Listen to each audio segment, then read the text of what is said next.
Ladies and gentlemen, thank you for the opportunity to participate in this conference devoted to the issue of the forced displacement and deportation of Ukrainian children. Allow me to begin with several figures that illustrate the scale of the tragedy we are facing. Before the full-scale invasion, approximately 1.6 million Ukrainian children lived in the temporarily occupied territories of Ukraine. According to the Commissioner for the Children's Rights of the Russian Federation, more than 700,000 Ukrainian children were taken to Russia between February and December 2022 alone. Just imagine 700,000 children. And even this number may not reflect the true scale of the tragedy. We simply do not have access to many of the occupied territories, and the occupying authorities deliberately conceal the real data. At the same time, the Russian Federation blocks access for international humanitarian missions and refuses to disclose information about the whereabouts of Ukrainian children. This is not only a gross violation of international humanitarian law, it is a deliberate crime against the future of Ukraine.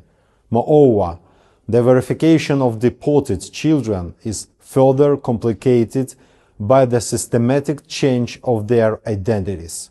Birth certificates are replaced, medical records are rewritten, personal documents disappear. In many cases, children are forced to begin a new life under a different identity in another country. Another deeply disturbing reality must also be highlighted.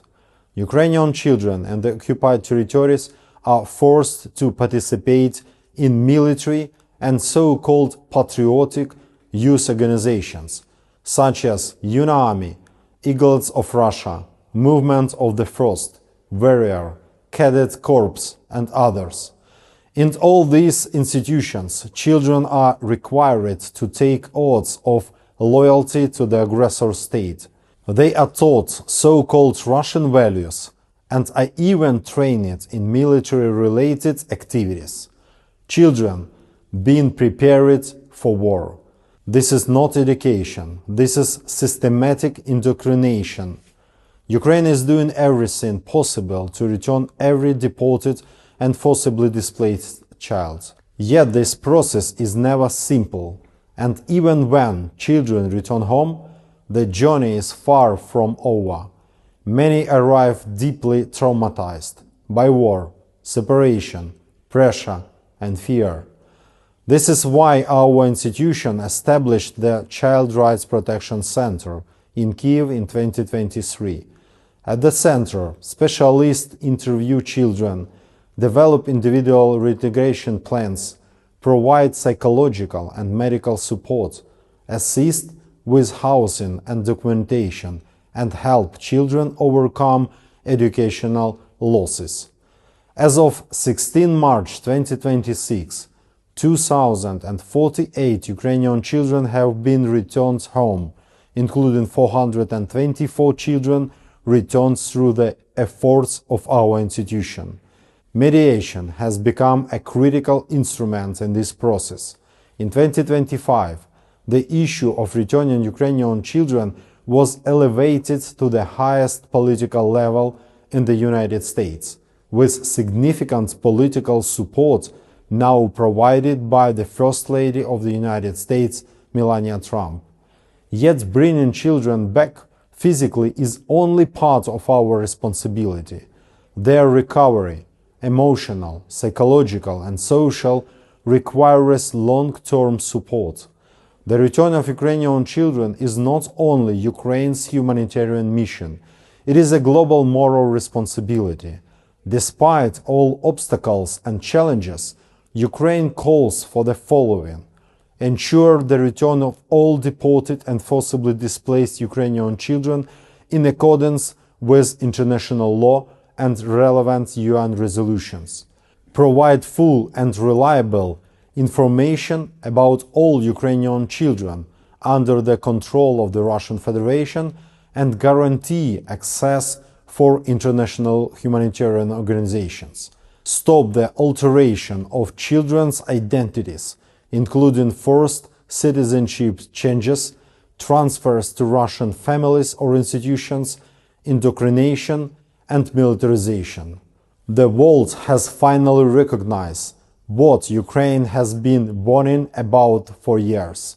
The deportation of Ukrainian children is a crime against humanity. This conclusion was presented in a report released during the 61st session of the United Nations Human Rights Council. The report also states that the unlawful obstruction of the repatriation of Ukrainian children constitutes war crime. This is an extremely important conclusion. It is a legal acknowledgement of what Russia has been doing to Ukrainian children since 2014 and continues to do today.